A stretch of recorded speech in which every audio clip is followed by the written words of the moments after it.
top deck and doesn't synergize so great with Survival of the Fittest because it would just transform back even though it was buffed from hand. But we are in the middle of the game. Apologies for the delay here. And it looks like Wawa was off to a very quick start with the Arcane Anomaly and Volpertinger.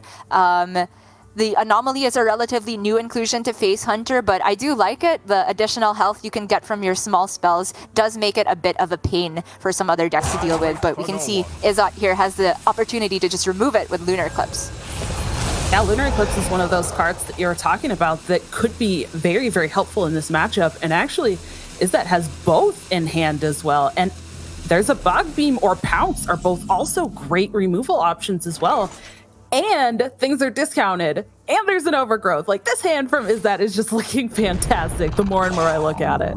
Yeah, it's a great start, and I love that he uses the Lunar Eclipse as opposed to like getting greedy with the hero power, because the whole point of Lunar Eclipsing there was to make sure you can also play Nature Studies while removing a minion, because he wanted to get the Overgrowth online turn 3 as soon as possible. You always have to bite the bullet at some point against Hunter to get your main win condition online. You have to take a dead turn for the ramp, and a lot of the time that's punishing, but EzXarT is trying to stem the bleeding as soon as possible. It's a big deal though that he removed the Arcane Anomaly, because Wawa has both the Volpertingers going to be on board still, leading into the Warsong Wrangler turn.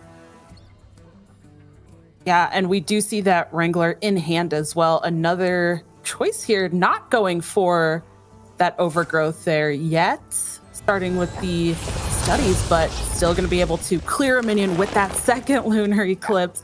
Great removal to start, still getting the Overgrowth, and getting to remove a second minion with the Pounce.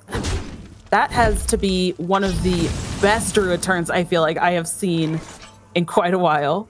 Indeed, all of the anti-aggro tools, honestly, coming together great for EzXarT there outside of Blade Master Samuro himself. And I love the pick on the second Nature Studies. The runic carvings allows him to do something proactive on this turn 6 before he lets rip with the Celestial Alignment. It's just perfect understanding of how the curve works, which is, not super intuitive with Druid. You have these discounting effects that make other things cost 0 or 1, and sometimes you end up wasting discounts if you play things in the wrong order. But all of the order was perfect there. The Pounce done after the discounts, and now Wawa forced off from taking Volpertinger with the Wrangler because he doesn't have anything immediately on board to buff.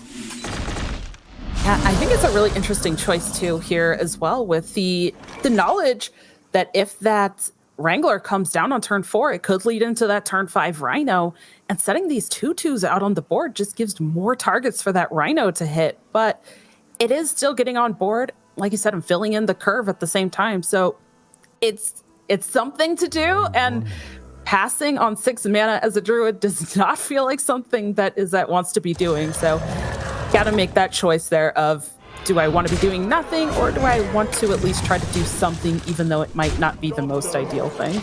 Yeah, even if EzXarT takes the damage from the Rhino immediately, he knows that with the current board that Wawa developed, like Wawa couldn't trade down enough of the tree lands to have the rest of them not kill the Rhino, right? So EzXarT was like, fine, I'm gonna take the 5 from the Rhino plus the 3/4 and the 1/1, but at least I can trade it down and somewhat safely get the alignment down. I don't think there's any card that kills EzXarT right off the bat, but I'm only saying somewhat because he doesn't have like Anaconda and major card draw available yet. He has Best in Shell, which is huge to try and stem the bleeding, but there's still a chance for Wawa to take this back. The Barracuda Bane can come down and draw only 1 card though because of the effect of the alignment. Everything is 1 cost. Yeah, that's definitely a very interesting interaction that I feel like most people don't run into very often. But it is something of note. And, even though there is that Best in Shell in hand that you were talking about, it almost feels like Wawa really isn't quite on board as much as he may want to be at this point, being a hunter. And there's definitely still going to be some over-the-top damage, like this other piercing shot coming in hand. 2 piercing shots here potentially coming out next turn for massive amounts of damage. Could even be enough for lethal, but with the 7 health on these taunts, that's going to be quite a bit of health to kind of work through. Yeah, the piercing shot doesn't look so great here. Of course, Wawa, if he wants it, could maneuver one of these shots to deal 5 just because he has a Marsual Club / Guardian Og Merchant in hand, but that's the entire turn, right? All of this mana is so precious. But the powerful effect of alignment makes it such that Wawa's not really getting dividends because a lot of these cards were 1 cost to begin with, whereas EzXarT is discounting 6 mana cards. Wawa played his highest value card in the Barracuda Bane last turn, I think more for the body than the card draw, and he got a pretty good draw from the piercing shot, but right now the damage is starting to run dry a little bit. I wonder if there's still a window for him to develop the board a bit more. Is there any companion that can help here? I'm not quite sure. It's kind of interesting too.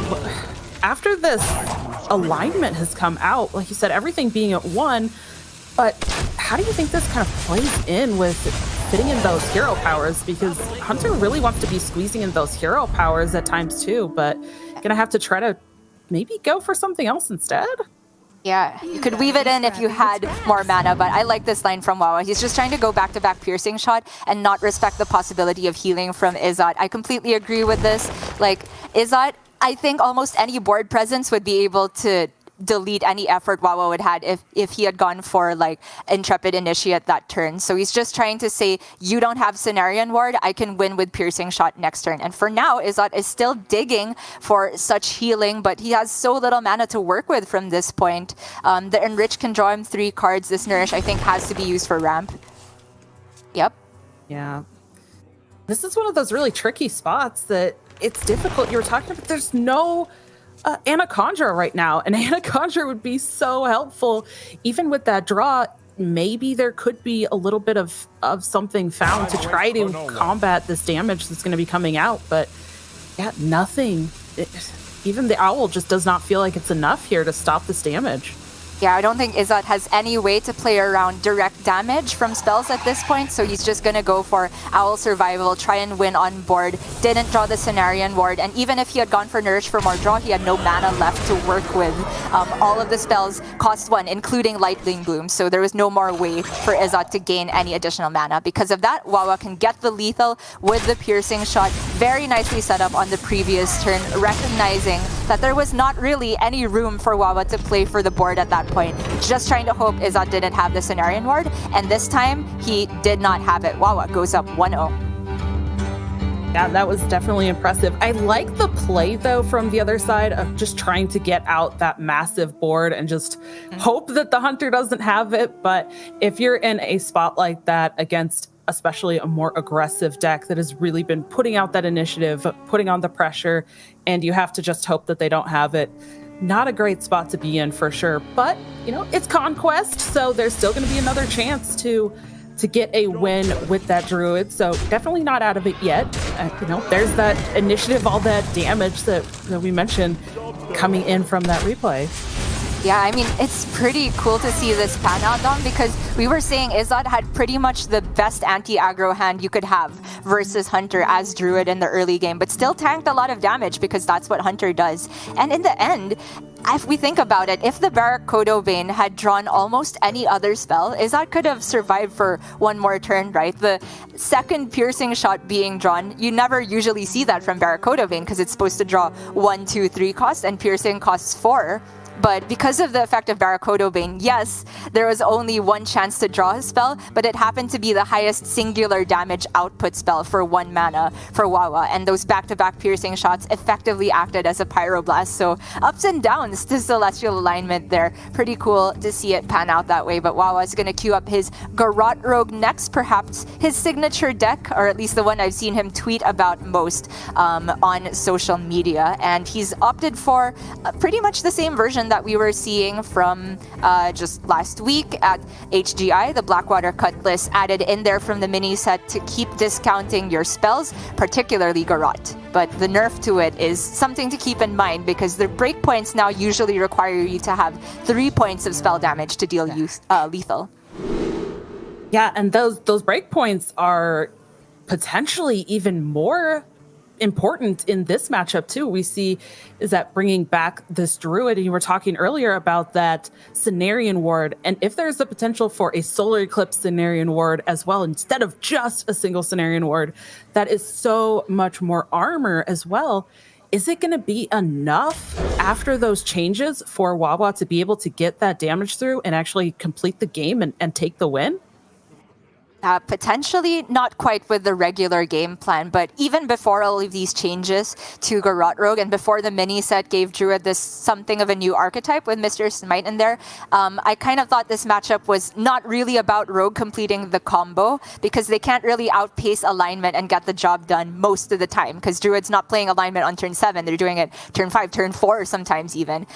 So the Rogue, I feel, is more supposed to rely on tempo, getting your Octobot down so you can turbo out a bunch of 2-1s, Cult Neophyte in particular, step that, and if you had Kazakus, try and win the board instead. But these rogues now have leaned towards Guild Trader instead, which I think is a smart choice for the overall meta game. So maybe getting on board is not the most consistent game plan anymore, especially with a hand like this from Wawa, which is full of spells.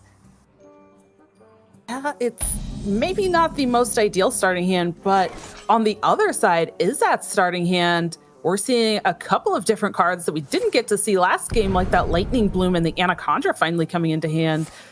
Wawa picking up a Swindle, though, definitely going to help bolster that hand up a little bit. And there's that Neophyte you mentioned as well. The Neophyte going to be pretty impactful here. No ramp necessarily yet, no overgrowth. Oh, and as I say that, it comes right into hand.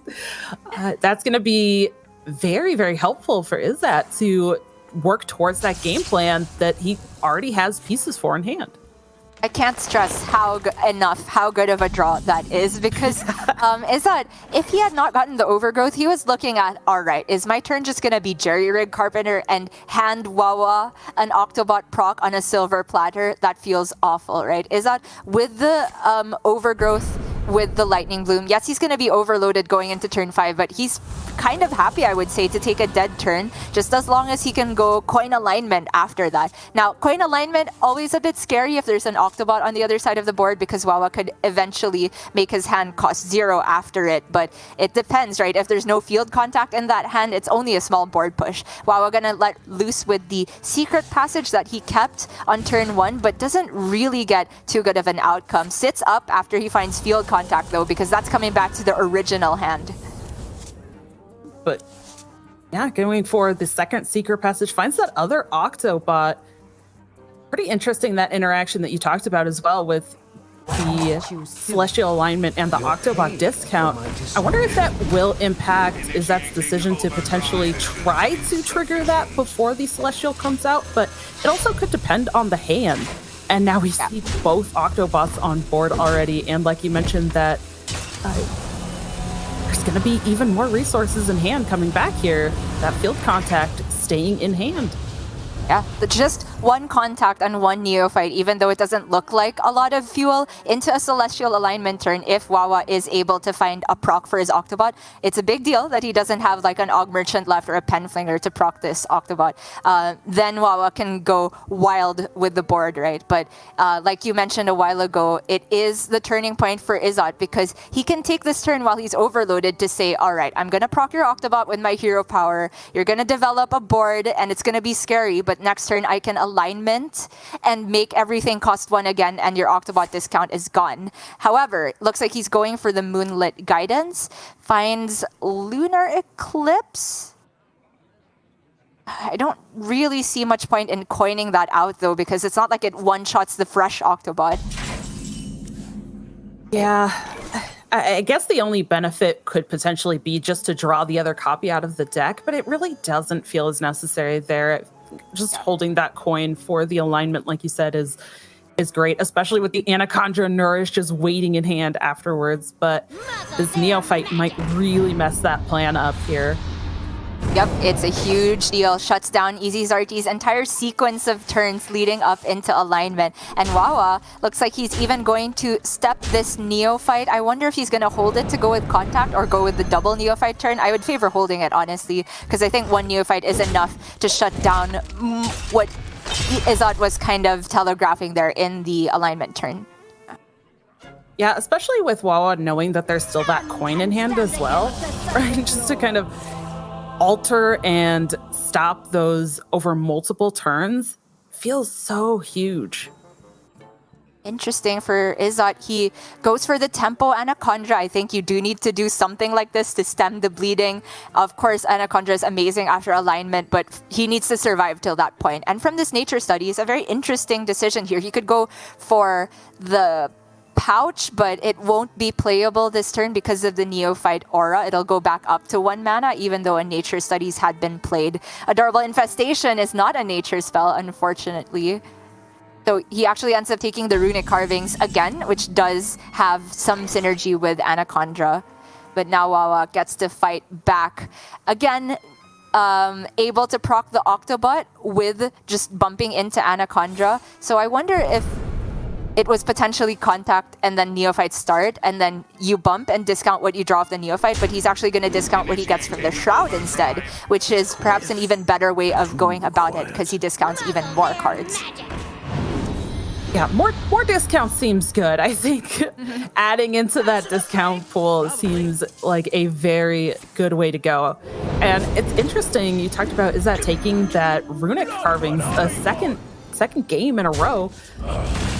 Is that really going to play into this turn here? I think even expecting that Neophyte to come back out of hand, because EzXarT knew it was in hand, right? It had been pulled back with that Shadow Step. It's going to come back out on board.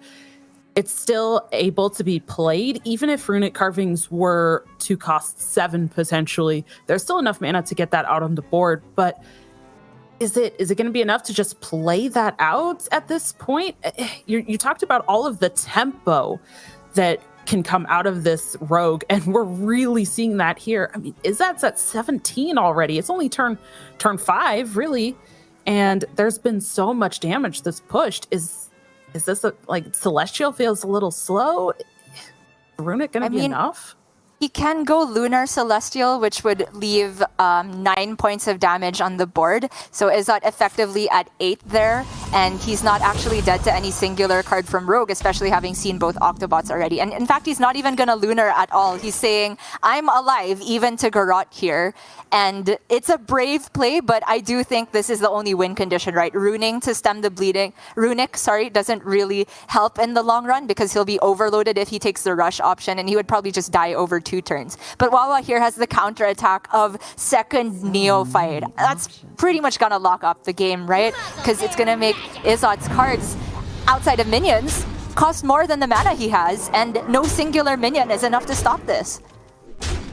Yeah, and even the one that could potentially try to do something with that Anaconda, it's already been played. It's already out. So yeah, there's not a lot here. And Garrote Rogue, who needs the Garrote? You don't need it anymore. It's just, you just put things on board and go face. It's working out really well for Wawa so far this game.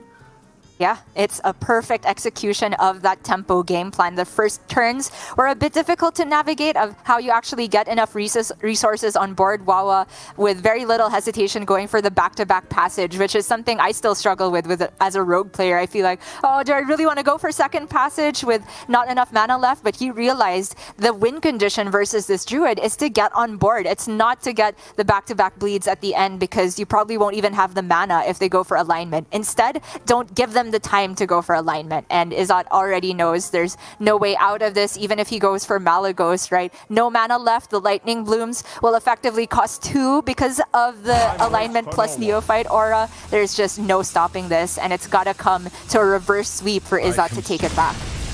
Yeah, and EzXarT really took his time there trying to come up with some sort of answer, some sort of solution there to potentially come back, but ultimately deciding that there was nothing he could do and giving up the game.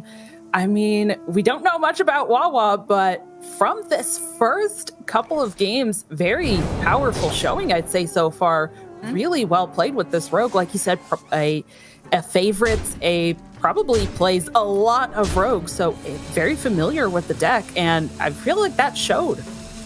Absolutely. Wawa looking like an aggro connoisseur, which, you know, we know what we like to do here in APAC. And he does have, however, a bit of a hybrid lineup in terms of archetypes where you could say the Garrote is leaning a bit more aggressive but also has combo potential. At least how you played versus Druid should be more aggro than the Hunter, which is a bona fide aggro deck. But then Wawa also have these two combo decks, right? The OTK Demon Hunter and a Smite Druid of his own, which EzXarT actually ended up banning away. So we get to see the full spectrum from Wawa now, because he's forced to queue up the Demon Hunter at this point. Can he get it done as a combo player now? EzXarT has pretty much 3 combo decks of his own, so it's gonna be about who can get it together faster most of the time in these combo mirrors, but with the added caveat that OTK Demon Hunter has Glide, which is a combo buster. You can shuffle back all of your opponent's hard work drawing cards at your own convenience.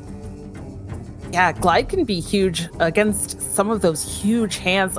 Even we potentially could see that with the Druid from EzXarT too, trying to build up a hand or just sitting there with multiple minions or kind of a couple of combo pieces trying to set something up, and then that Glide can come in and just ruin that entire plan. But EzXarT going to bring that Druid again?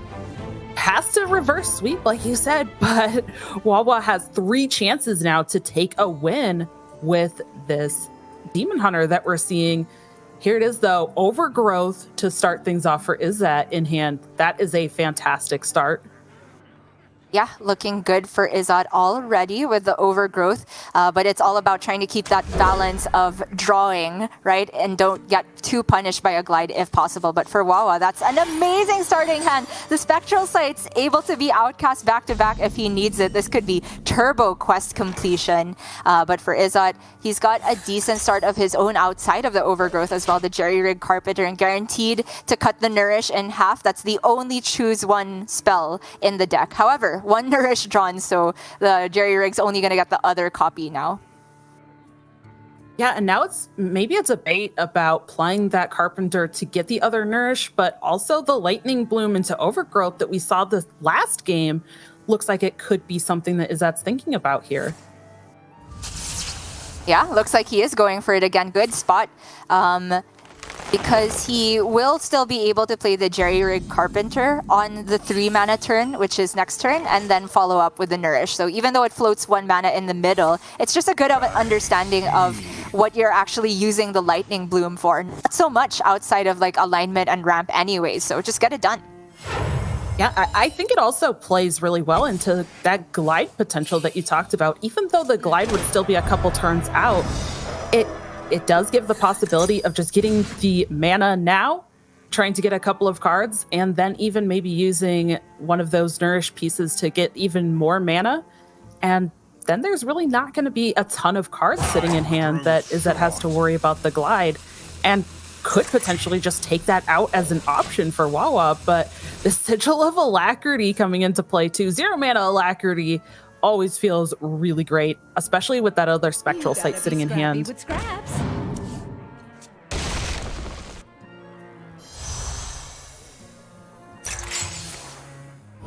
Jerry Rig coming down. Gonna be able to play one of them next turn.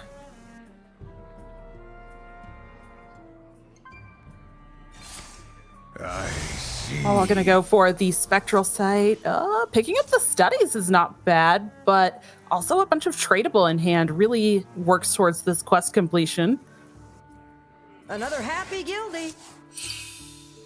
Really clean quest progression from Wawa here, just no trouble whatsoever. All of the card draw spoken for with those double Spectral Sights in the early game, and he kept the Need for Greed essentially just as a tradable as well. Good understanding that even just having 1 mana draw card is a good thing to keep with this deck. Not really necessary even to go for Glide at any point to disrupt EzXarT here, but for Wawa, maybe the Glide is more important for him just to put this Il'gynoth back in the deck, because it is starting to clog the hand a little bit.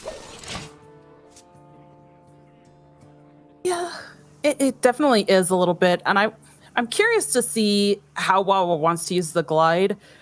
Wants to put it into that Outcast, just wants to use it for his own hand. Definitely something that players really have to decide about for the glide, especially in a matchup where the opponent is going to have a larger hand. And going into that 4 mana as well, I think this is that turn that EzXarT is also probably thinking about that glide. Yeah. Oh, gonna go for the Lightning Bloom, just get the Celestial out.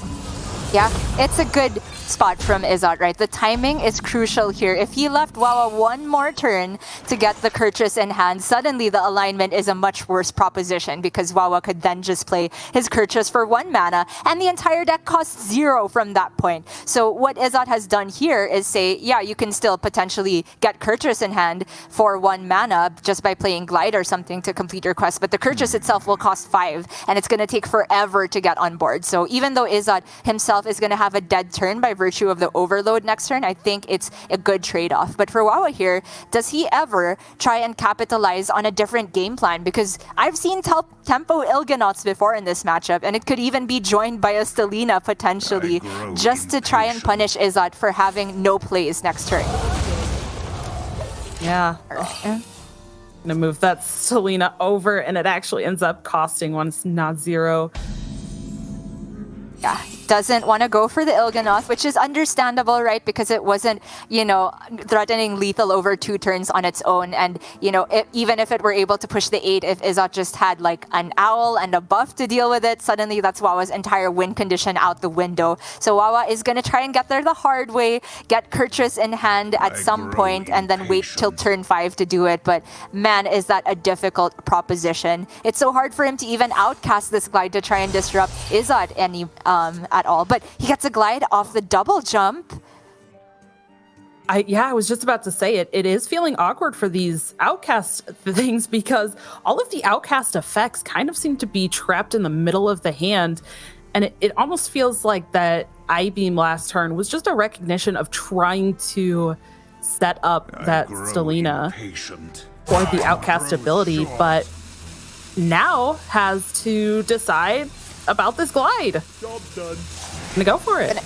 Yep, he knows about the 2 halves of Nourish from the Jerry-Rig Carpenter in hand. Obviously, it's not huge disruption because he's shuffling back 5 cards for 4. It's not a giant hand from EzXarT, but that's thanks to EzXarT's considered play of getting the Lightning Blooms out of hand and not getting too punished by Glide at any point. It's still very problematic for Wawa, though, to have to get this Kurtrus down at some point. Of course, with Glide, how it works is that any cards from that hand that were discounted by alignment going back into the deck will actually revert to their original cost. And that's why we see Wawa's Il'gynoth and I-Beam and Acrobatics are all up to their original cost. These were cards from his original hand from the glide. Yeah. This game has felt like it kind of turned around. You talked about how great that opening hand was from Wawa, but the play order and the decisions that EzXarT made throughout the kind of opening and mid-turn so far to set this up has really made things awkward for Wawa now. Like you said, it's going to take forever to get to this Kurtrus. Might be having a bit of a spec issue, but I believe EzXarT, just discovered an Umbral Owl with his Moonlit Guidance, which playing that for 0 allowed him to draw the other one, and then he went for a Cenarian Ward as well. So there should be 2 4/4s and an 8-drop on board right now, and Wawa should be under a ton of pressure, but I don't know if I'm going wild, Don, but I don't see it. I don't either. That's how impressive the pressure is. It's not even visible to the human eye. It's incredible. I don't know how EzXarT does it, but going for it. And all of these cards just flying out of hand right now. Oh, something had charge. Gosh. I mean, he's sending stuff to the face. Did he generate like an Alakir or a Grom or something? I don't know, but hopefully we get this fixed soon. It's not a pack mule done. I don't know what's happening. I don't know either. I feel like we're in intense suspense right now, trying to figure out what is going on. But Wawa looked like he was maybe doing some sort of counting, calculation, trying to figure out how to get around this board, or if potentially he has... Okay, there we go. Lots of cards in hand, trying to figure out what order to play these in, how he can kind of combat and remove some of this board, sitting at 14 health. Yep. Okay, so it looks like the Cenarian War generation was a Primordial Protector. Nothing with charge, so actually 2 turns went by in the period where we had the spec issue. Sorry, everyone. EzXarT, though, still in obviously a very good position here. Wawa managing to survive and heal up a decent amount here, but EzXarT's pressure is not stopping. He could get some more turtles on board. He could double trade down the Moarg. And I guess you have to respect the Guild Trader as well. And okay, never mind. Survival is just lethal. I didn't even see the survival in hand. Okay, it's not lethal. No, not lethal yet, but it's still an incredible amount of pressure. And we even saw last turn, Wawa really had to try to put a lot out to just clear part of the board.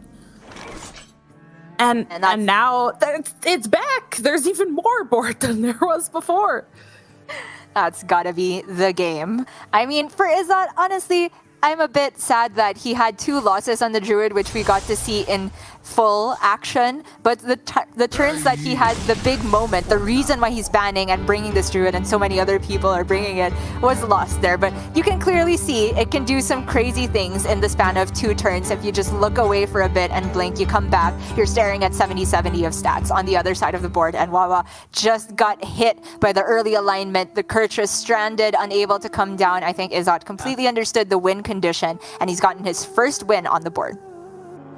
Yeah, absolutely. And the early game felt like it was definitely favored one way versus the other. But yeah, that recognition, the ability to completely flip the game and say, I don't need to have a great hand right now, but if I can stop what you are trying to do, that's how I'm going to end up winning this game. So definitely, I'm sure it has to feel good to finally get that point on the board, not get swept in this round 1. And again, we're playing Conquest, so this Demon Hunter has been banned out, but there's still a mage, that Mizaki mage, which is going to be the next deck that we are going to see here from EzXarT up against that final deck from Wawa. But walk us through this, because we've seen a lot of Quest mage before, but it's been quite a while since we've seen Mizaki. What's going on here? Well, first of all, the Mage Quest reward has been nerfed, so a lot of people are saying it's just trash, don't bring it. But some people still love the fact that you can deal a ton of damage with spells, and they've just kind of found an alternate engine for it with Mizaki Master Duelist. After you cast a spell, gain spell damage +1. And it is expensive to get this down on board, because it's essentially saying, right, this isn't a forever rest of the game aura, right? It's only as long as you have Mizaki on board. So if you play Mizaki, in most matchups, you should be certain that you can end your opponent on the very same turn, and that means you need to have a lot of mana available. Maybe you preloaded some biscuits, maybe you played a lot of Encounters flows, and you just want to chain those ignites and the cram sessions for a million draw. There's a lot of calculation to be had here as well, because you can die to fatigue from cram session, but the deck has got just as much, if not more, punch than Quest Mage, and also has the multicaster, 1 copy at least for EzXarT, to get the card draw rolling towards Mizaki itself. However, I will say this deck is highly vulnerable to Glide. Yeah, we've talked about that before with that last series. Glide can just be such an impactful card, kind of in that same line, in that same vein that we talked about with that previous game, that recognition of, I might not need to have the best thing, but if I can change what you are doing, that's where it really comes into play. There it is. It's the Glide. And it's going to be pretty easy, I think, for Wawa with this hand to actually move that all the way to the left to get that in that outcast position. That's right. He full kept these 3. Of course, the quest, but the double jump and peddler, assuming that you can get like Spectral Sight with double jump, that can finish quest stage 1 on its own on turn 3. And then the peddler is just a tradable card, right? That you can slot in at any point. You're missing 1 last card draw for the quest progression. So I think it's decent from Wawa there. And the hero power on 1, just knowing that he's committed to Final Showdown plus hero power next turn, it just means you don't want to float a mana next turn, so push an extra 1. For EzXarT, though, off of this Primordial Studies, I'm generally always looking for Lab Partner as Mizaki Mage, but if that's not available, at least the Phoenix can help buff his cram session a little bit later, because I do think he's going to get the flow down as soon as possible first. Yeah, absolutely. Do you think there's even going to be that coin into the Incanter's Flow. It's almost become a meme at this point, I think, because we've seen Incanter's Flow so much. But coining into that discount feels pretty impactful. Yeah, it's huge, and perhaps one of the few ways that Mage can make the glide, slightly more of a hesitation from the Demon Hunter, because if you're shuffling back a hand from the Mage after they've played Flow, generally they're going to draw back an even cheaper hand. I don't think that's going to be a big concern for Wawa, though. It's just about getting Quest Stage 1 done this turn, which he can do with Double Jump Peddler and this Crimson Sigil Runner. Very timely, that Illidari studies, and a good outcome to make sure that Wawa had, no risks to be taken there, because there was a chance that the double jump missed on Spectral Sight that turn, and maybe he wouldn't be able to complete quests without it. But the Sigil Runner solved that problem, and now he also just has Glide locked up for next turn. But okay, if he's going for Sigil here, it might not be Glide straight away, because I was thinking if you're going to Glide on turn 4, you want to Sigil on that same turn so that you draw into your post-Glide hand. Yeah, that's what I was kind of thinking as well. Very interesting. But there is an Acrobatics and the Spectral Sight, which are discounted because of that quest completion. So maybe could just work towards more quest completion first and save the Glide for a potential right before Mizaki would come down. That's true. He could try and get the read on when Mozaki's happening, but EzXarT already respecting Glide to the maximum at the earliest possible juncture. Just going for Hot Streak Wildfire, making sure as few cards are shuffled back into the deck as possible, and thinning the deck essentially for post-Glide to make sure he has the best chance of getting Mozaki and other card draw effects. Like basically this exact hand back from the Glide by deleting cards that aren't these draw effects and combo pieces.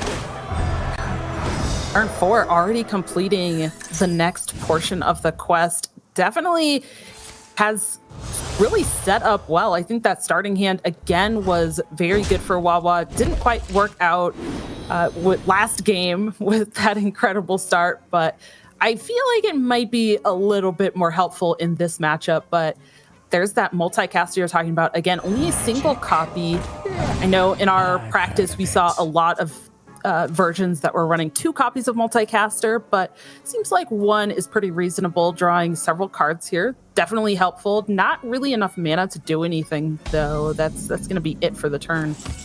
Yeah, I'm not sure quite yet if I favor 1 or 2 copies of Multicaster, because it can be quite clunky in some spots, but it's all just about trying to get Mozaki, because that kind of falls apart if Mozaki's at the bottom. A lot of the time you lose your win condition and then you just don't want to play Cram Session if Mozaki's your last card.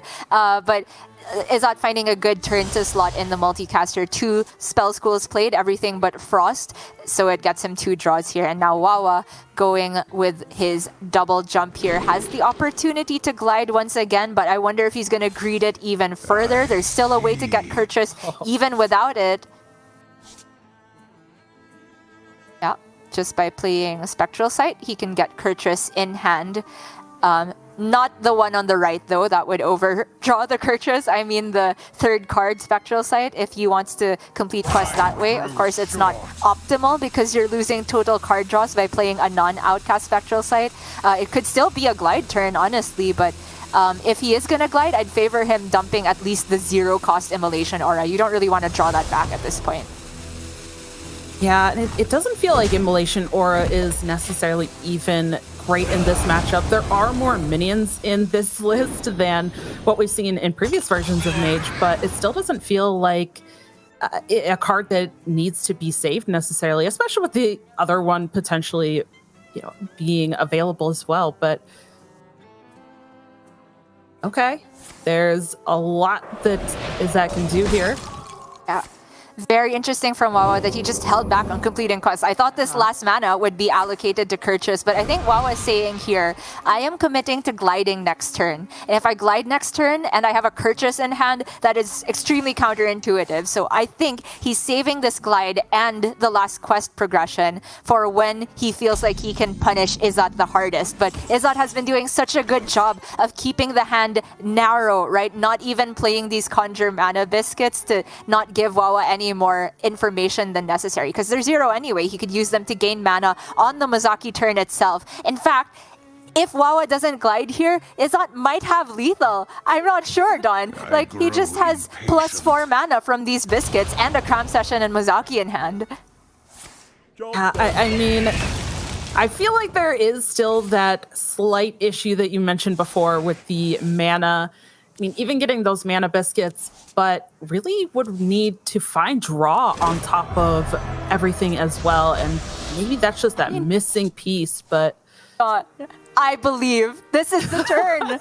He goes in, right? He's played 2 flows. He has... Okay, I think he has play Mozaki, you have 1 mana to work with. So you go 5 mana with the biscuits. You spend 2 with the Cram Session, but all the ignites cost 0. I'm not sure. Granted, he did just see a glide that was non-outcast. Yeah. Maybe he thinks that Wawa didn't even have the option, because I thought Wawa would go for the outcast glide, but again, we can see EzXarT's hand. Wawa cannot. But EzXarT, if he's hesitating this much, this is not the Mozaki turn. But if it's not the Mozaki turn, nothing's happening here, right? He's just going to let Wawa play the Kurtrus, most likely, and then go off with 1 additional mana next turn. And I think that's reasonable if you have the hard read on your opponent playing Kurtrus. I mean, is it a 2-turn lethal if EzXarT just goes for the Mozaki this turn, even knowing that the Kurtrus could just be coming down? It could be a setup, but the danger with that of course, this is OTK Demon Hunter, right? They have healing, they have life steal. If you lose your Mozaki and you're not killing them, you very likely do not have the damage to actually end the game. So EzXarT here playing a bit with fire, holding out for that 1 extra mana, knowing that this is probably going to be the Kurtrus turn for Wawa. And I think he's going to go in next turn.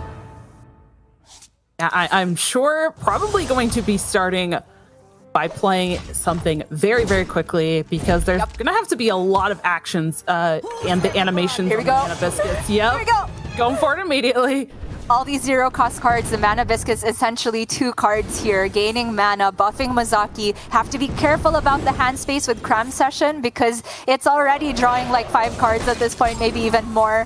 I'm just gonna trust EzXarT to do this and enjoy the fireworks, but essentially what he's trying to do here is find the ignites. They should be dealing like 10 damage a piece with all of the spell damage, maybe even more. A Runed Orb can get the job done alongside all of that. If he finds the other Cram Session, it's probably just game over on the spot, because the 2 flows played makes the deck so cheap. Oh my gosh.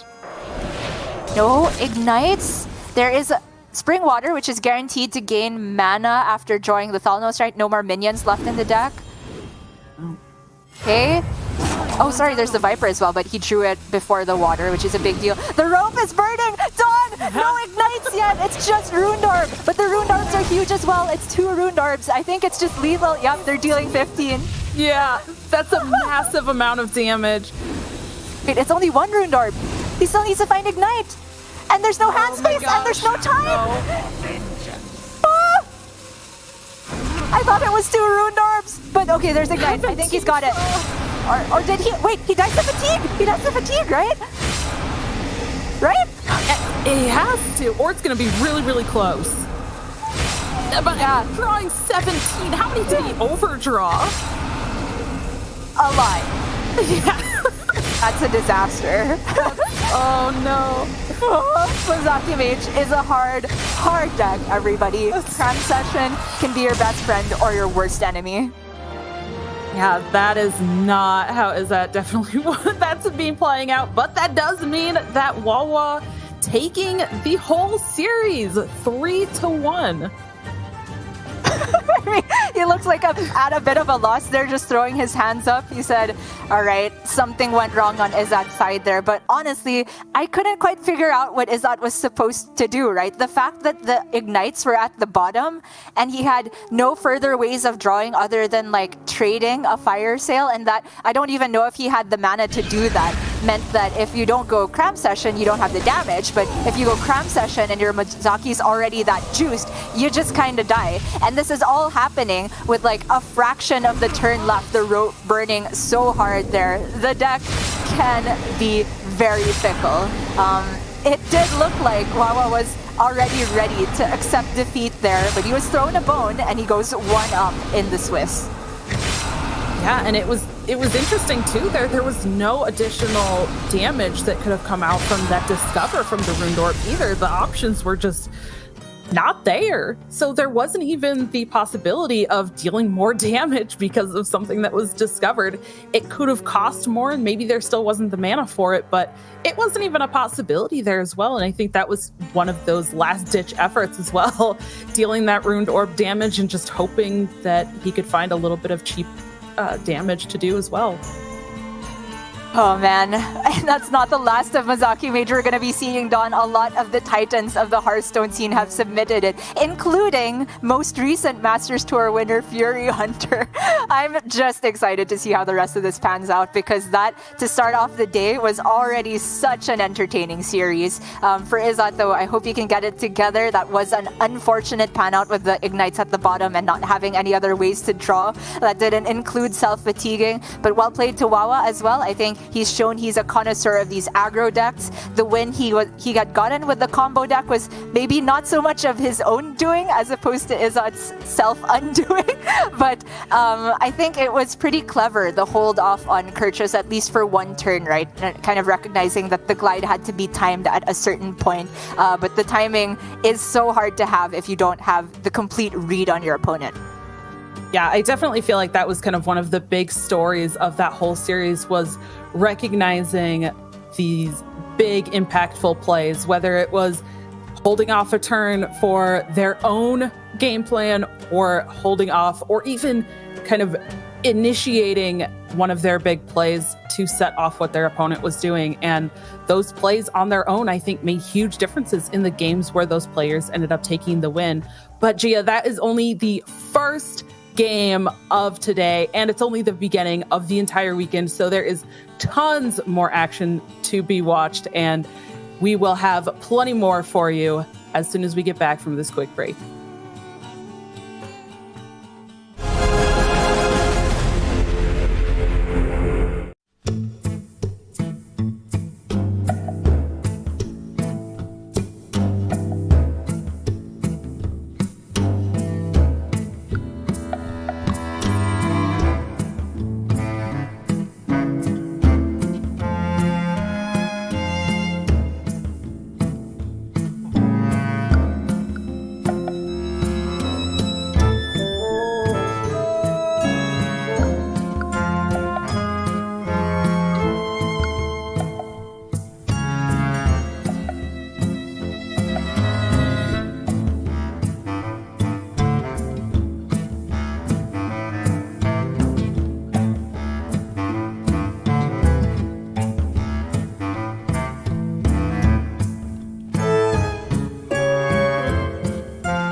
Hello everyone and welcome back to Masters Tour Undercity. We are going to be covering some more round 1 matches for you guys right now, as that one felt like it went past fairly quick with a lot of aggressive decks getting those wins. I'm Raven, of course, and joining me is Sottle. Long time no see. We didn't actually cast together during the Invitational last week, so how's it going, Sol? Were you surprised? Sure. Are you so used to casting with me that you presume we cast together all the time? Yeah, no, when you said that, I was like, wait, really? And then, no, you're right. And I imagine you're probably quite annoyed about that, because I think he would have really relished the opportunity to, like, cast Mercenaries with me and actually be the superior caster in the duo for once in a while.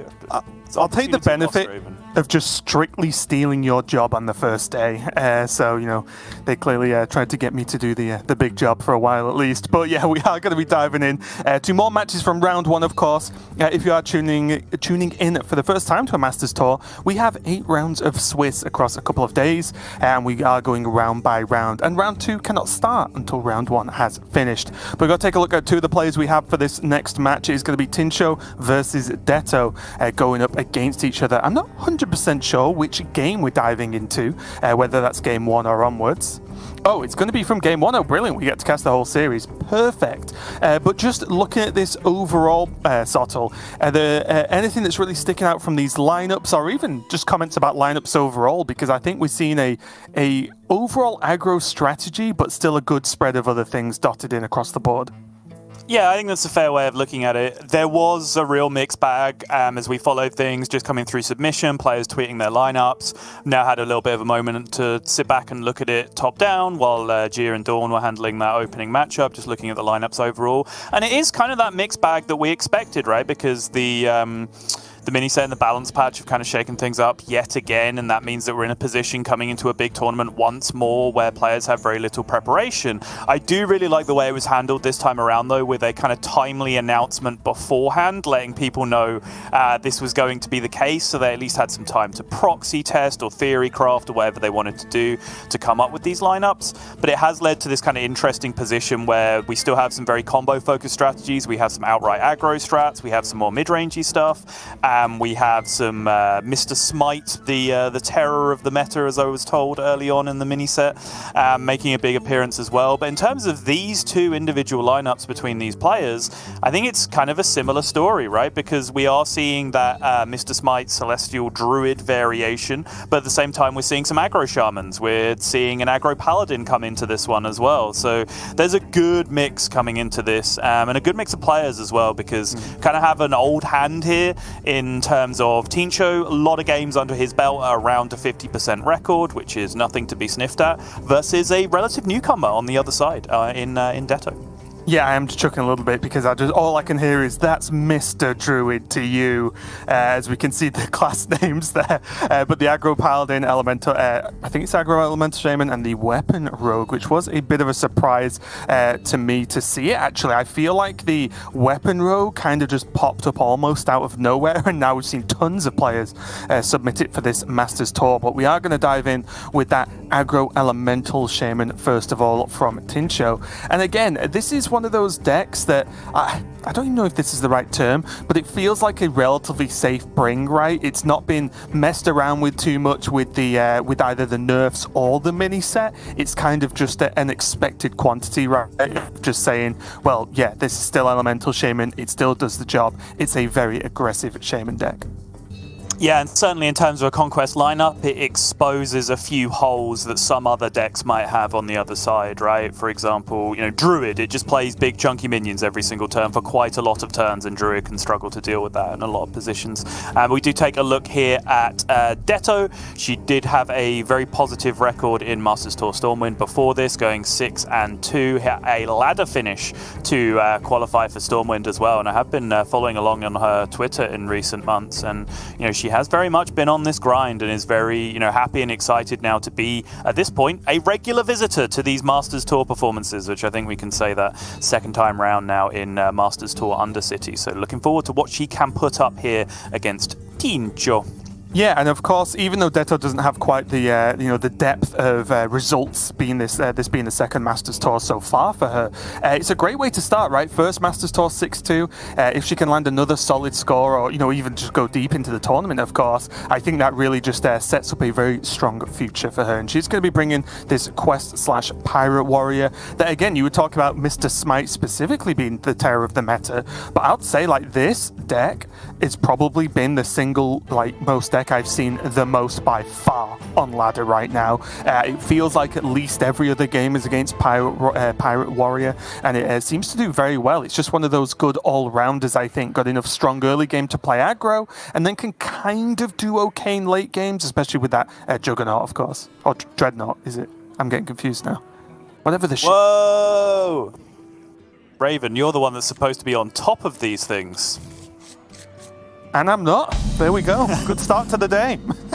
You mean the actual quest reward ship thing Yeah. you get and gets on the board? Well, in honor of Tincho, we can just call it El Gigante, which is what it is called, I believe, in Spanish language. Okay, I probably will not remember that, I'll be honest. You see here, though, a good start for Tincho, though, getting that one drop, having coin into Stormer on 2, if he so chooses. Nice aggressive opening, but this is where we get into those almost like old school zoo matchups, right? Where we will see both players very aggressively fighting for the board. Just a little bit unfortunate for DETTO, at least for now, that provokes there. I mean, maybe it's an okay trading tool early on, but the problem is, although it can be tradable, is a word I've going to choose to use, it will cost mana, and in these early aggro fights you do not want to be spending mana that isn't at least immediately impacting the board, right? You can see already huge amount of board dominance coming out already. Tincho just kind of hit that start, which is very hard to compete with various other board-based decks. We've seen in recent Masters Tours, in some of these weird pocket metas, we've seen like Elemental Shaman versus Quest Rogue being a matchup. We've seen Elemental Shaman versus Face Hunter being a matchup. And it really has very often come down to whether they can put together these big starts with the Elemental Shaman, because Elemental Shaman's ceiling, if they hit the nuts, they win board against basically everything. There is very, very little that can keep up with this, but DETTO is doing an excellent job in fighting back against that. That is about as well as things can go, but that's about the best possible response from Tincho on the other side. Yeah, that was the saving grace there for DETTO, I think, is that she got the good trade, she used that provoke very well, and we could see, of course, that Tincho kind of had a nothing turn based on his next draw, right, with only 3 mana available, but yeah, the Stormer coming off the top was a huge deal, so it's just going to have to be Cargo Guard for DETTO. Will, of course, proc the first step of the quest, but at least keep some of that cycle going.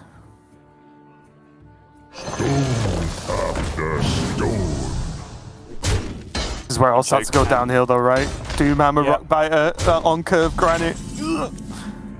Yeah, and it's one of the ideal curves, right? Like, this curve into Granite, you want the rest of your hand to be one of two things. Either more elementals, and particularly the elementals that can actually keep you high on resources, but more so, you would like to have this perfect curve out into Doomhammer most of the time.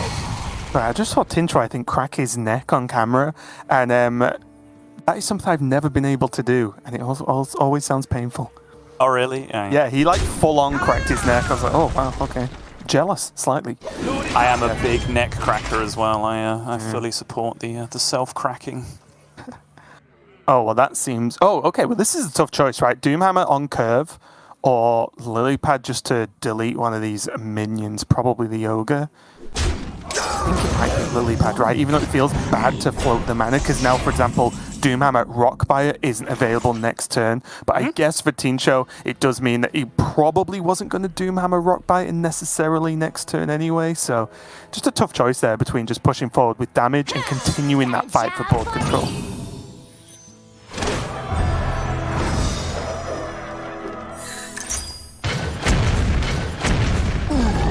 All right. At least gets one of the good shots there. Trust the pirate's code.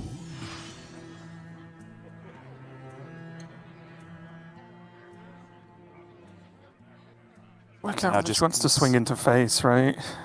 Yeah, whether she wants to swing into face, whether there's ever a world even where she wants to swing into the minion, but obviously that looks incredibly risky in that kind of position. Yeah. But just the way the value trades theoretically work on board, right? It's something that you at least have to think about. With, you know, if there is a Doomhammer in hand, this happens, the captain can be traded into if Tincho so chooses, and then you have to allocate your next swing, cleaning up the minion on this turn. Yeah, there's at least some good news there for DETTO, that after the Elemental was just played from Tincho, no weapon was drawn, so she will have knowledge that one of the 2 cards in hand right now is Doomhammer. Which again, it sounds bad that it's good that you know your opponent has Doomhammer, but when they already have one equipped, of course, you would rather them have effectively a dead card in hand. And again, tough calls here for Tincho, whether he wants to go aggressive or trade off that captain, for example, reduce the stats available down on the board a lot. But I do think with this hand, Tincho has to do the Hunter style of saying, you know what, I'm probably going to lose board soon, but I do have a weapon that deals Omega damage. Omega damage. I'm pretty sure we saw the definition of Omega damage in the previous series that we just watched. Oh. He died by 80. That is Omega damage, Raven.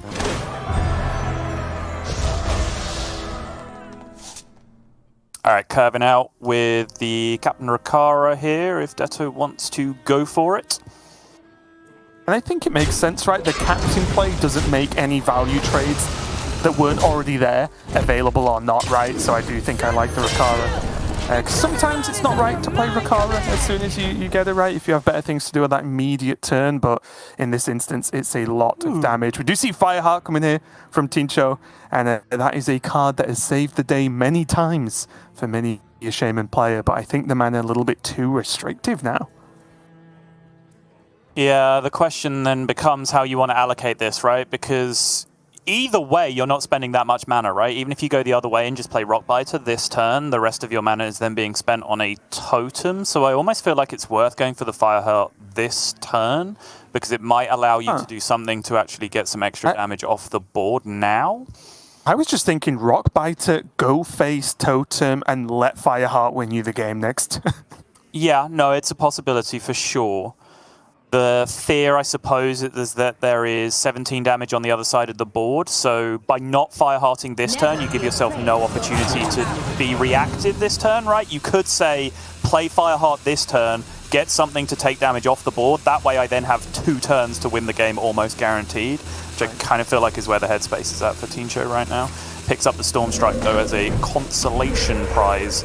And this, I think means that Tincho will respect the South Sea Captain here to cut down some of this damage. This also puts minions on the board, right, to be able to soak up the double boom coming out from the Rakara. But the South Sea Captain is right back. Yeah, it was a solid trade, though, of course. It did mean that you basically take 3 to remove 5 damage, so not too bad at all. But now it's on DETTO with a second captain available. That would push it to, what, 19 damage? So 2 off right now? Also, I've just realized the name, obviously, we were talking about earlier. It's not the Juggernaut or the Leviathan or El Gigante or whatever we were talking about. That's the Vengabus. That's what that is. That's what it is. Boom, boom, boom. The Vengabus is coming and it wants to double boom. That is just where we're going. What's worse is, even though I agree, I know it's not a good idea for that name to stick, but I know it will.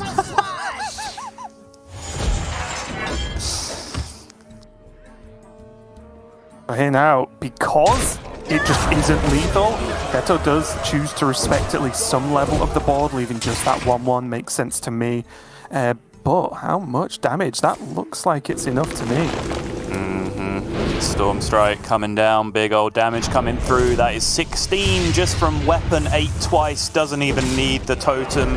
I like the lines at the end from Tincho. I think it's a close call, but I do like the way he played it because it kind of had layers of redundancy built into it, right? With the Fireheart play, you can find a removal spell to be able to take more damage off the board, and then you get to push all your damage face with the Doomhammer while still killing the captain. Or in the scenario that he found, which was millions of damage thanks to that extra Stormstrike that he found off the Fireheart, he was then able to just smack into the South Sea Captain to save himself some damage the other way, and just play around those scenarios of the 4 damage to face from the cannons, plus a Gorehowl appearing out of nowhere, or a Mr. Smite appearing out of nowhere, all that kind of good stuff. Just make sure he was was covering his bases for that one more turn that he needed to win the game. I think nicely played there at the end from Tincho. Yeah, it was a really close game as well because you did see, again, in these types of matchups, you'll see it often where both players look so close to setting up those lethals, but they have to respect their opponents, right? They can't just be like, oh, well, I'm not going to have it, and then just go. So, really close one overall. Tincho is going to lead this series 1-0. And it does mean as well that this Shaman is already out of the way. We've seen quite a few different Shaman lists actually submitted in this Masters, or a mixture of this list, the Quest Shaman we saw a lot in the Global Invitational, the Evolve Shaman as well from at least a couple of players we know as Jambre and Wyra, maybe a couple more. So yeah, we are going to see a bit of a mixed bag of those later on. But now it looks like we are jumping over to Tincho on the Mr. Druid, also known as Smite, going in there. And what do you make of this list, Sol? Because this is one that I initially thought was a bit of a meme build initially when people started playing it, but it does appear to have gained a solid amount of traction because I think it still does enough powerful druid things, and then you have that finisher potential. Yeah, I like it. I think a lot of people look at this list and kind of view it a little bit backwards. This is kind of alignment druid where people have went, well, Jerry Rig Carpenter, that card makes sense in alignment druid, that's going in. Multicaster, that card looks good in alignment druid, that's going in. Then you start to realize that what you've just done is added 4 pirates to your deck. So then you start thinking about Mr. Smite and Survival of the Fittest. Whereas I think some people look at this list the other way around and like, hang on, you've just decided to play Mr. Smite and then put a bunch of pirates in it. No, I think Mr. Smite is just the cherry on top of the otherwise fantastic strategy that comes from Celestial Druid, right? It's powerful, it can win a bunch of games just with ramp into Celestial, into Cenarian Wards and all that kind of good stuff that it's always been able to. Disgusting Lady Anacondra turns, topping things off when needed, but it now just has that extra weird, wacky OTK potential thrown in there with Mr. Smite and Pirates as well, which is pretty exciting. I think this deck is a ton of fun, and I think it will, however, tend to struggle against opponents who play cards, and unfortunately that's what Warrior tends to do quite effectively. And it does go to show with that Mr. Smite inclusion, with the way you were breaking down with building the deck, that at the cost of just swapping one single minion, I hate you, Raven. it can make a big deal, and you've just argued for that fact. So if anything, I've been right all along. I just want you to know, and really take this to heart, okay, that now and forever, I despise you and everything you stand for, okay? I already made that assumption a few years ago, actually, so it's fine. I'm way ahead of you. But yeah, you are completely right. These kinds of druid, as usual, suffer a little bit from early on-curve minions. And also something I think Pirate Warrior does pretty well is not only aggressive minions, but like bulky aggressive minions, right? A lot of them can kind of dodge around that 3 damage that Druid is now and again capable of, and still put on a good amount of threats.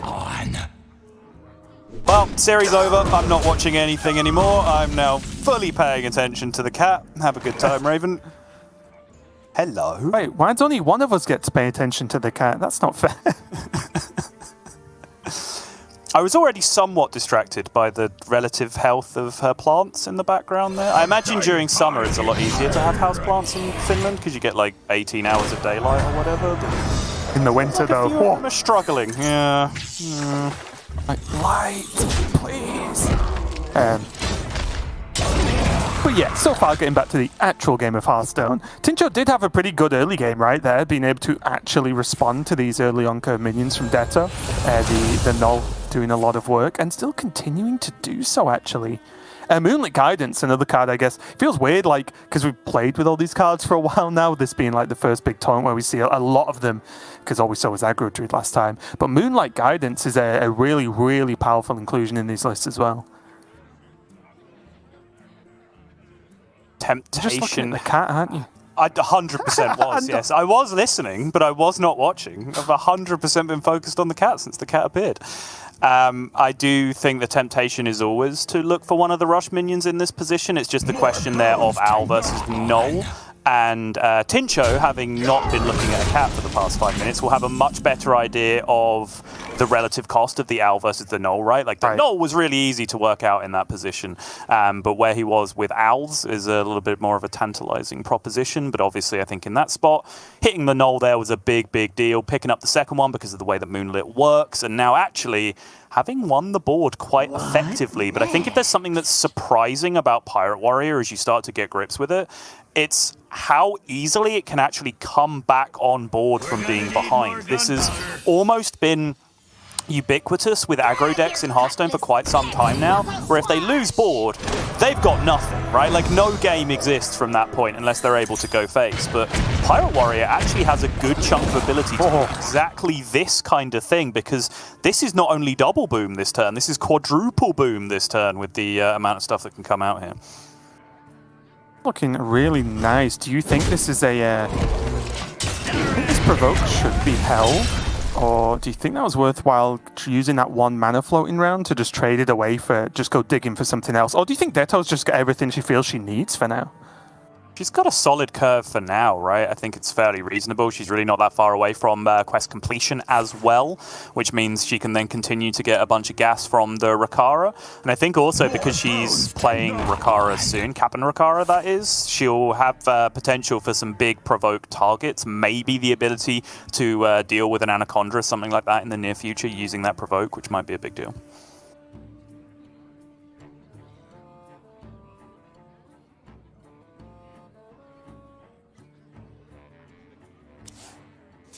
Tincho feeling defensive. You're just not gonna use that for the actual haunt effect, but still just have it stick the null, make it a little bit beefier so it's not just dead on board right now. Do you think this is just 100% going for Celestial? It's probably gone past the point where Tincho feels the need to just play an Anaconda out, right? And just trying to make a turn out of that and maybe make it stick, right? You think he's comfortable enough to actually get this Celestial off next turn? Yeah, depending on what he sees, right, from the other side, but it's not one of those two-turn situations. It's not a turn where you're like, okay, I'm going to alignment, I'm probably going to have to do some scrappy turn the turn after, and then we'll see if I'm alive after that.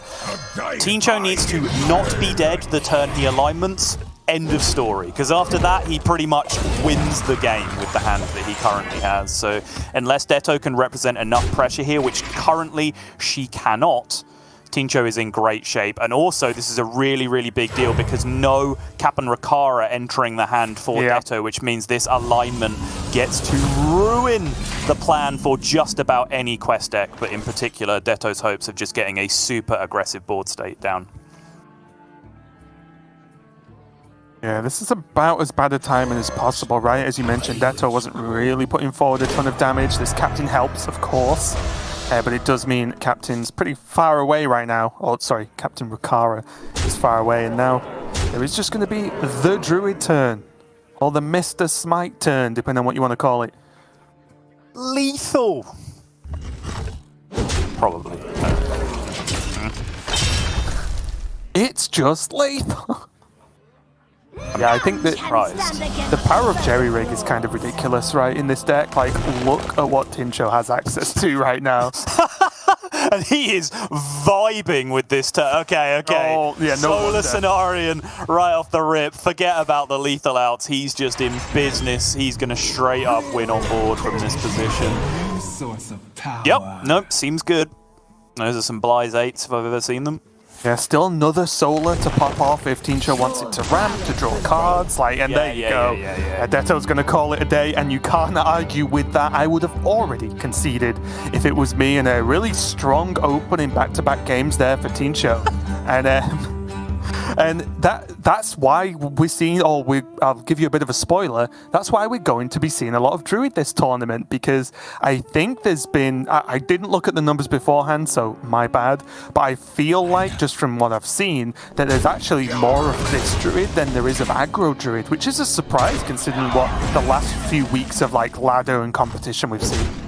Yeah, a few variations on Alignment Druid. I know there's a list that Orange and Friends have been going with a little bit more, where the There's a Mark of the Wild thrown in there as well, and the multicaster is actually not being played, which gives you a little bit less draw, which I think, as you can see, there's plenty of draw in the deck with the way that Jerry Rig works. You hit Nourish so consistently most of the time, but it also then cuts into a bit of that pirate fuel that you have because you're removing one of the pirates from the deck, but it does mix up the deck a little bit, give you a little bit of extra security against aggro. And the logic of that makes sense to me, right? Because Celestial Druid has always been a deck that doesn't need more help to beat control and combo decks, right? The problem with Celestial is surviving games against aggro. So I think like leaning your build towards doing that makes a bit of sense, but also you can create the counter argument to say this is a conquest tournament, and the correct way in some people's eyes to play a conquest tournament is to lean your lineup quite heavily in one direction and hope you're right? Particularly when we're now in the final Masters Tour of a qualification period. So for a lot of people, if they're looking to become a Grandmaster in an actual competitive region and not America's, they'll need to win the tournament, right? Like this is a very much all or nothing kind of tournament for a lot of players coming into this one, which might just incentivize that riskier style of lineup building even more. And we are going to check out the next matchup. It's going to be the Aggro Elemental Shaman versus Weapon Rogue from Tincho. And I mentioned Weapon Rogue previously because it is a deck that's kind of jumped back in. The Garrote nerf did come in and sort of reduced some of the Garrote Rogue power overall. So it looks like some players are jumping back on just having, well, if that isn't going to do the max combo damage that it did before the nerf, I'll just play some really strong weapons as well and go back to this style where the Garrote can sometimes just be the added extra damage needed to finish the game and not the sole general win condition that we've seen in the past. I have seen, and I was playing yesterday, as you well know, other versions of this Weapon Rogue with Pirates and Mr. Smite in there as well, which was pretty interesting. But for Tincho, he's going for what I'd call like the standard Weapon Rogue. Yes, if there was one thing I could say about the games you played with that deck, it's that you were playing that deck, Raven. I can certainly say that with 100% accuracy. But yeah, I was about to make that same comment, that it's a little interesting that Tincho was a Smite believer in the Druid, but not a Smite believer in the Rogue. This is very much a classic Weapon Rogue going into this point. And so far, he is weaponless. He's also passageless, so he doesn't really have a great route to picking up a weapon at this point. Not even a Silverleaf Poison, which we'll quite often see players when they're in these kind of awkward opening hands just dagger up, take 2 charges of Silverleaf Poison on a weapon, see where they go from there. So he is going to have to piece something a little bit more interesting together to actually find himself a win condition here. Yeah, and from my experience when I was playing this version, this is classic Weapon Rogue for me. Just not drawing weapons and hoping for the best. We even see the Wicked Stab come out now with the trade, trying to just hold back some of that aggression. But again, DETTO's got a pretty solid curve, has plenty to do to at least keep going. Choices now between a Fireheart for effectively one spell or just going Cage Match. I think I do like the Cage Match here. I think there might be some extra boost needed from the Fireheart a little bit later on. Yikes. This last turn was interesting, by the way. He chose to Wicked Stab a minion instead of Extortion it, but then also with 1 mana floating chose not to trade the Extortion, which kind of preempted all the analysis questions I was going to ask about whether you valued having the stab as damage over the more efficient removal of the Extortion, or whether you wanted to cycle the Extortion as a tradable effect to try and pick up a weapon. And he kind of landed in this weird spot halfway in the middle, right, where he used the Wicked Stab as an inefficient removal, but then didn't cycle the Extortion to then go ahead and cycle the Extortion the next turn. All of it is much of a muchness because the headline here is still very much, where are my weapons? But it was just an interesting route that Tincho chose to kind of maximize time versus draws. That's the 2 kind of equations that he has to work with here. Yeah, and I really like this play from DETTO as well. Just getting the Lilypad Lurker out. Yes, of course, no Hex targets, but it's just a 5/6. And then she can follow up with another Lilypad next turn or go for Doomhammer. The options are still there. And all the while, Tincho is just trying to defend. And defending is not something you really want to be doing as the Weapon Rogue player, right? You want to be the one piling on the pressure. The only defense you should want to worry about is when to play Cloak to set up lethal, and that's about it. I also now wonder whether the Garrote was the correct usage of combo activator there for the Coerce, because I imagine with this hand, having now found the secret passage, Tincho is going to want to secret passage very soon to actually find some kind of card that will get his game plan going, for example, a weapon. But he's just shoved a couple more cards in his deck, right, that he can now draw off that secret passage that aren't one of those weapons. So wonder whether that's a significantly relevant factor that leads to you using a Wicked Stab or a Sinister Strike instead to activate that combo.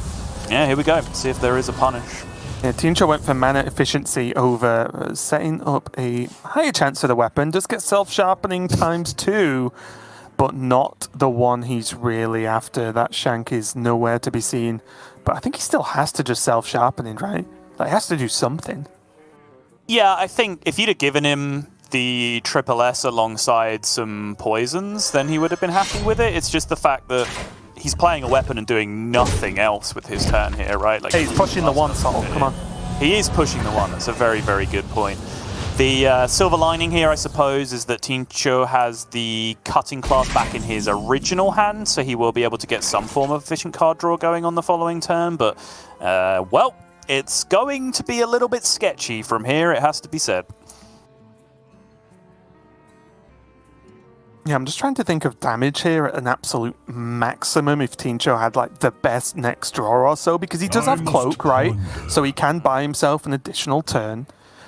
Double Sinister Strike, Wicked Stab, and the Cutting Class. So I think it still might be too much of a big ask, but he does have a ton of damage stacked up. But Taunt Totem's a little bit rough. I like this choice, by the way. It's lucky, of course, to hit the Taunt Totem, but it's a element of luck that she has played for and got in this scenario. There's no real reason to throw out some of your damage on this turn. You have plenty to be able to lock it down on the following turn. So I like the fact that she took that small percentage, that 25%er of hitting the Taunt Totem in that, which might be the difference between living one more turn and two more turns from this position, which is a very, very big deal, of course. Tincho now has to find that other Cloak of Shadows if he's going to have any hope in this game. What do you think about Fireheart here to dig for something like Feral Spirit, or just anything to just cause Tincho more issues, some more board presence to say if you don't exactly have Cloak, like, you're dead no matter what? I know DETTO's looking extremely well that we can see to win the game, but from her point of view, she could have fished for something a little bit different with Fireheart as opposed to just going full board presence. Yeah, that's fair. I wouldn't have hated to see that either. Of course, you see there the interaction. Lilipad Lurker is enemy minion only, so you can't take your bonus frog in that situation just to get the taunt on the board. She still chooses to play it out as a 5/6. Now 7 mana, a ton of damage, but I don't think that adds up to 27. Nope. Yeah, so the problem here. play is spend 3 of it and then play Secret Passage and look for Cloak of Shadows, right? He is just going to spend the 1, giving himself more flexibility. I suppose this provides more outs for drawing other cards that card draw into the other Cloak of Shadows. There you see that bleed problem. Silverleaf Poison, okay. Silverleaf Poison, attack the face, draw some cards. Another happy guilty. Like it. Nope.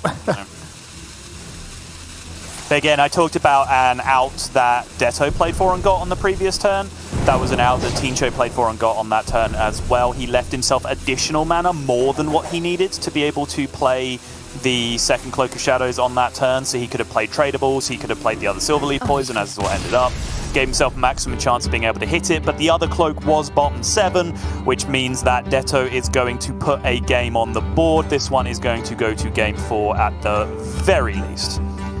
Yeah, that was a tough one, right? Just that's the inherent problem with Weapon Rogue that we've seen since the beginning of anyone playing that style of deck, where if you can't get hold of those weapons early, or you even can get the weapons and then whiff on the poisons, it can become very, very difficult, especially against another aggro deck, which feels like their general aggro plan is less actually powerful, but way more consistent, right? Like the weapon with the poisons is one of the most powerful, just sheer damage outputs in the game. But it's not as consistent as just, well, I have a ton of low curve minions, play them on curve, and go. Indeed, and that's usually why Cloak of Shadows is such a huge factor, because against control decks or slow combo decks. I mean, slow combo decks aren't really a thing anymore. Most combo decks are pretty darn fast in Hearthstone these days, but against those kind of matchups, it's rare that you need the extra time that comes from Cloak of Shadows because you're not being pressured back in a significant way. That's when the race against other aggro decks really comes into play, because the minions have basically been entirely stripped out of this deck at some point. Like, sometimes you see a prize plunder or two in there. As we were talking about, there's the Mr. Smite version that plays some Bloodsail Raiders as well to be able to actually have huge charge damage coming out. But generally, this is a purely off-board deck, and as Raven was saying, you just can't really compete with that kind of race scenario. You need those cloaks just to buy you those 2 extra turns. And Tincho is going to be in a very similar situation now, going up against the Pirate Warrior from DETTO, where he will instantly be behind on board, continue to be behind on board for the rest of the game. But this time, he does have good old Shanky in the opening hand, so we could at least see a more competitive race this time around. Yeah, some benefits here, though, for DETTO is the natural taunt of the Sword Eater, right? Is a pretty big deal as well, just getting something in the way that you don't have to, for example, roll a totem from or generate an elemental somehow to do that. There you go, perfect. So that is going to be a bit of a stumbling block, but I will say Tincho having the Swine Tusk is, of course, so much better than he was doing in the previous game, so can already start to build that up. I imagine it's going to be the Shank, and with the amount of poisons already available, that trade is a no-brainer.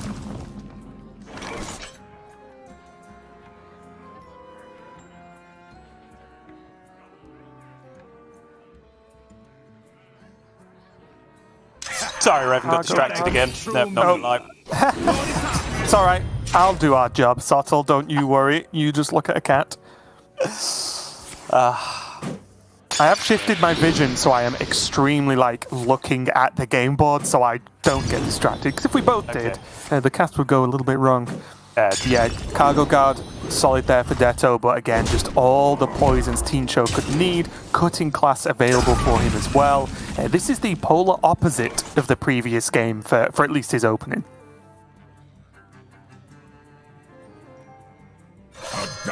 Here is roadblock number 1, though, as you were mentioning. Sword Eater does come down, weapon gets drawn, these 3-2 swings can get chewed through nice and quickly, and this is a big old chunky board that's going to come down for DETTO very, very quickly from this position. I think that's one of the strange things, right? Because sometimes as Pirate Warrior, at least I think, you don't necessarily want the higher costed drops. You want to turbo your quest, which normally means playing the 1 drop, 2 drop, 3 drops quickly, because I do think Captain Rukara is the way that DETTO can sort of steal a game that looks like it's going against her, right? Like this, Tincho obviously doing very well so far with his hand and his weapon, but for example, generating a Bulwark of Azzinoth is very strong, so that could be what almost seen as a negative in a weird way, that the Anchorman's at 2 of are actually in hand right now.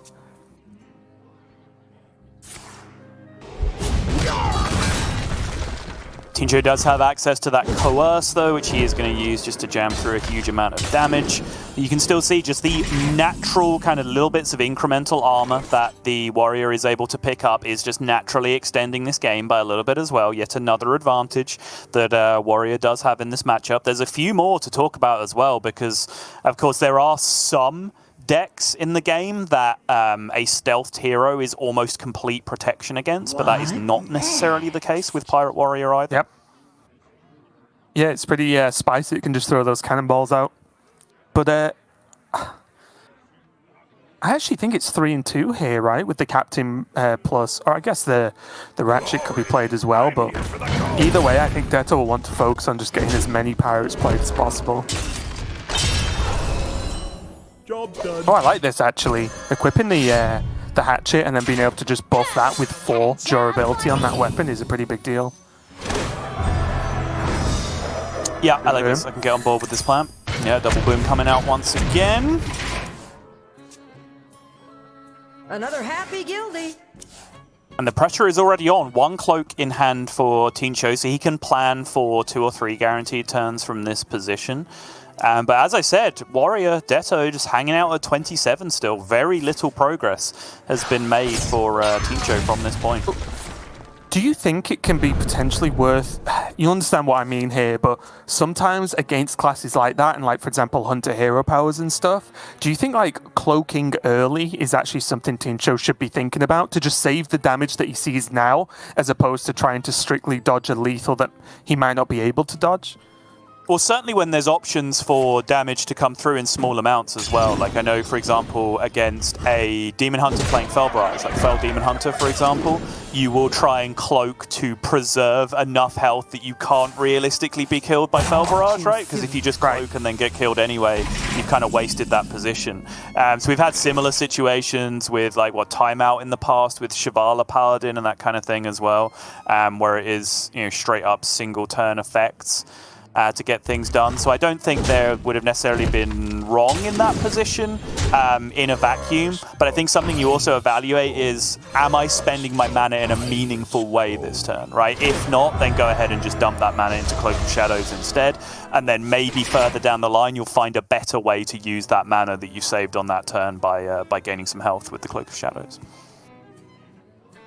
The DETTO pan on a ton of pressure here. There's obviously Captain Rukara, and I think that's an almost no-brainer play next turn because of the potential at getting a Bulwark of Azzinoth and in getting that chip damage down. But that, indeed, Cloak number 2 available there for Tincho. So I think, yeah, this is an almost guaranteed Cloak turn no matter what happens.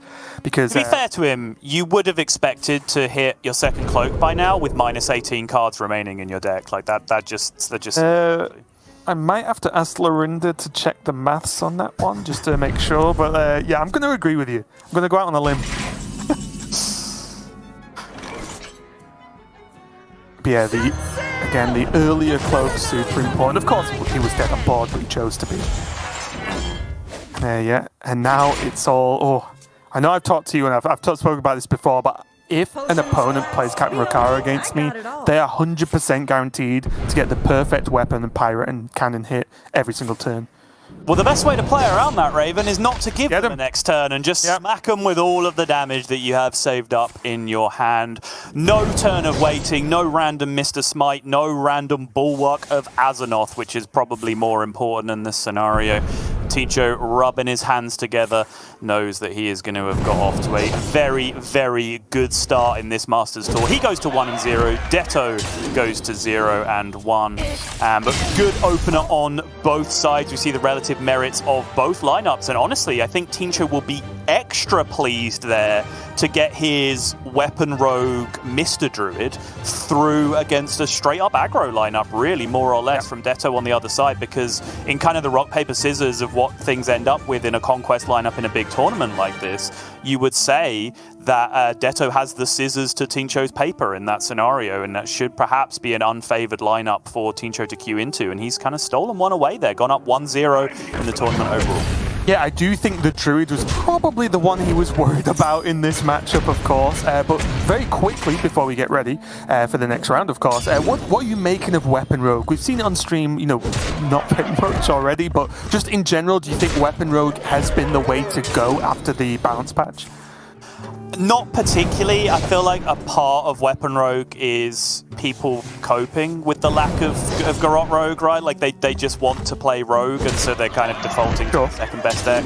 There are particular strategies that it works in because that's the way that Conquest works, and I think Weapon Rogue has also been a pet deck for a number of players for quite some time up until this point, particularly more so America's players, it seems, have a little bit of a penchant towards it. Although we did see Yala have a brief flirtation with being a Weapon Rogue player at one point as well. So I think it has its place, but not for me. It's not in my lineup for this tournament, no. Okay, well, you heard it here first. That is